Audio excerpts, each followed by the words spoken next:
Let's jump out a little bit. I personally, when I first came to America, when I first started to interact with different communities, there's prejudice.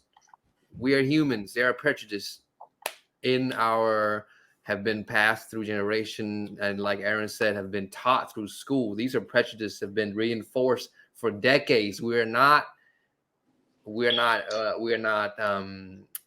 excluded from that, pool of information that have been passed out on us. But honestly, this generation or whatever generation you are, this is the time that you have the ability to break the cycle. And I really want to go into that. For example, when I first came to America, maybe like 8 years ago, and I see a person of any color doing anything that I don't approve of, I tend to, as a young person, come to this country, I tend to cast a bigger spell on every single person of color that looked like that person.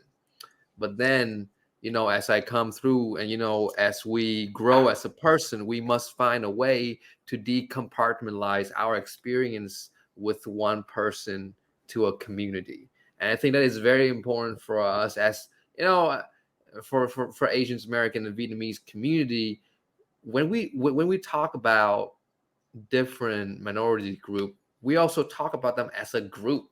Like, all of them do this, all of them do that, all of them like this, all of them like that. And we are pissed when when the other people tell, oh, all Asians are like that. So before you say all the other people are like this, or all the other people are like that, think to yourself, are all Vietnamese like this? Not all. No. But I think that's what Aaron's point is, racism is being taught. So I think if we actually speaking on that, if we thought we all been colonized at one time. So I think it's important for us to understand as a community of color that colonizing people inherited those racism idea. So that's why you the school it just further to kind of like confirming it, right? Because you inherited. For instance, the Vietnamese people have been colonized by the French for 100 years. So in 100 years, you can inherit it, some of those concepts where white is the standard. That's white standard. So everyone else it's not be gonna exclude it, and you're gonna be cast them out.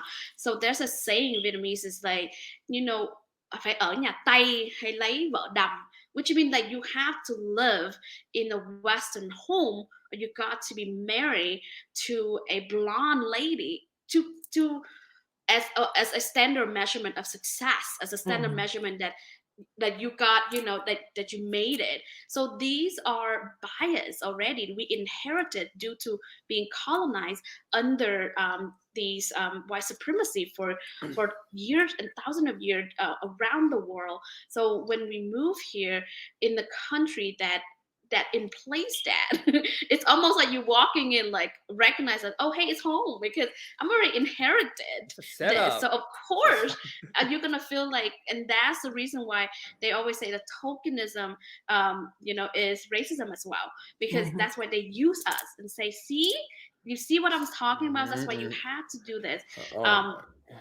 So I think Aaron brought up a point is none of us born to differentiate or hate on another, or suddenly recognize the different. We see color, we do recognize and understand our color of our skin, but we do not recognize race. We do not see the difference in race.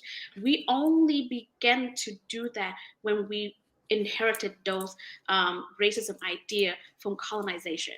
So being colonized, so there's a term I learned when I beginning to having these journey that I call myself is not just woke, but you actually get journey of grow and continue to learn. The term people say, use these term and understanding it. So I consider call myself out, in this conversation, I was colonized. We are colonized people. That's why we need to bond together. There is a common ground because remember, African American was colonized too.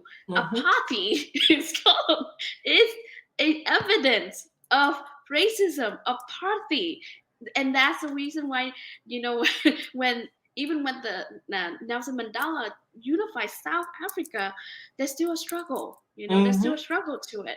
So if we can see it, we are colonized, we are inherited that idea. So what we have to do is, yes, we first have to recognizing it. Like, where do I got these ideas from? Where do I begin to see these from? And that's the start. That's the start to recognize our own internal racism. Because I had to do that. It was rough. It was hard. And I'm like, everybody's saying it. We have those inside joke. As a person in an interracial relationship, my friend who either not approve or disapprove or know about our relationship, the first thing they will say when I was recognized, they know that I'm in an interracial relationship is, oh, you must into him because he's black and he have, big thing. And I'm like, money. He got money. He got money. He got money. Okay. So like, and it's how to like cook. You know how to cook. It's micro. Like microaggression, aggressions, right? Yeah. And we tend to let it slide. But no, those are the time I'm saying no. Yeah. We together because we find a common ground. We have a common understanding of our own struggle, and we found love on top of that.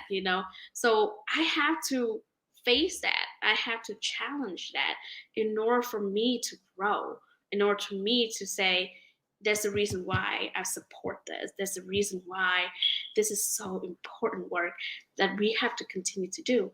And we kind of see it when our community come together too. When when someone support, like if, let's say, if all the Asian community come out and support, a black leader, a black activist, there's a change. You can elect that person into, your local politics, and you can create change immediately right there, And we've seen it have some change. So I agree with you. So it's being taught, and it's unfortunately that's what we have to do in order to debunk. Amen. some of Amen. those.